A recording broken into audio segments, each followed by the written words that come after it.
Russia's cauldron tactic may be tipping Donbas battle in its favor. After several weeks of deadlock, Russia's military appears to have found a way to advance in the Donbas, pounding it with such intense, unsophisticated artillery that Ukraine's exhausted defenders are having to yield. Volodymyr Zelensky rarely gives casualty figures, but Ukraine's president said last Sunday that 50 to 100 Ukrainian troops die on Donbas front lines each day, meaning perhaps 3,000 a month in the grisly war of attrition. Wounded will typically be 3 or perhaps 4 times as much, a serious loss for a Donbas defense force estimated at 30,000 before the war began, although the numbers increased following Ukraine's mass mobilization. Russian forces have secured more terrain in the past week than efforts earlier in May, reported the Institute for the Study of War on Tuesday, in particular approaching the frontline city of Severodonetsk and in villages nearby. The shelling of Severodonetsk is growing exponentially, said Serhiy Haidai, the governor of Ukraine's Luhansk region, which is now 95% controlled by the Russians. He estimated 10,000 Russian troops and an extra 2,500 pieces of equipment had been committed to the attack. The Russian advances are not dramatic, but they reflect a new strategy.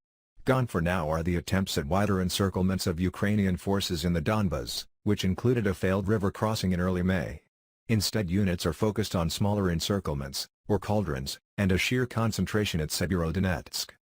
That was confirmed by the militia head of the self-proclaimed pro-Russian Republic in Donetsk, Edward Basirin, who said Russian forces had adopted an approach of creating smaller encirclements to deprive Ukrainian troops of logistics and reinforcements, rather than pursuing a single large one.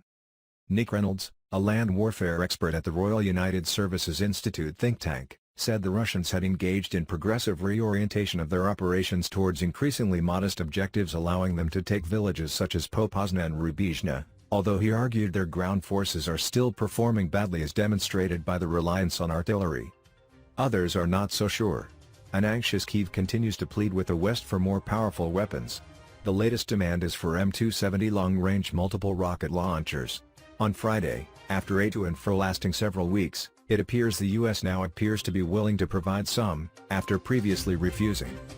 The M270 comes in many versions, but it can use missiles with a range of over 100 miles, 165 kilometers, while the British version has a limit of 52 miles. Both are well beyond anything Ukraine has and would be a significant addition to Kyiv's arsenal at a time when the country continues to have a pressing requirement for Western arms.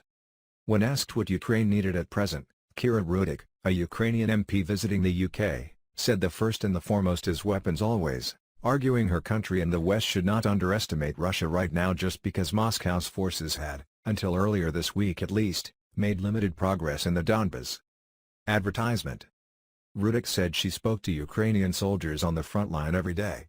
But an ongoing problem, she acknowledged, was that it can take 2 months or more for promised Western weaponry to arrive, another reason why Russia may be enjoying a tactical advantage. Ukraine's fundamental problem is that while it may have fought off the attacks on Kyiv and Kharkiv in the first phase of the 3-month-long war, it has not been able to reverse Russia's territorial gains in the south and east. Sign up to First Edition, our free daily newsletter, every weekday morning at 7 a.m. BST. That means it has incurred human and economic losses far greater than Russia. Nearly 13 million people have been displaced by the fighting, the UN estimates. Its economy is set to fall 45% this year, according to the World Bank, and the country cannot balance its books. Its strategic exports of grain, minus 99% of which used to travel by ports blockaded or held by Russia, lie in silos where 22 million tons are at risk of rotting. Meanwhile, it may have taken 3 months for Russia to take the port of Mariupol, ruining and depopulating the city in the process, but this week minesweepers were clearing the beaches and the port, which Moscow hopes to reopen to create a fresh supply line from Russia to the occupied south. A threat for Ukraine remains Western fatigue, or a loss of unity, particularly if a largely stalemated war drags on towards next year. Countries traditionally less hostile to Russia may follow the suggestion of the veteran diplomat Henry Kissinger at the Davos summit this week, to consider pressing Ukraine to agree to a partition.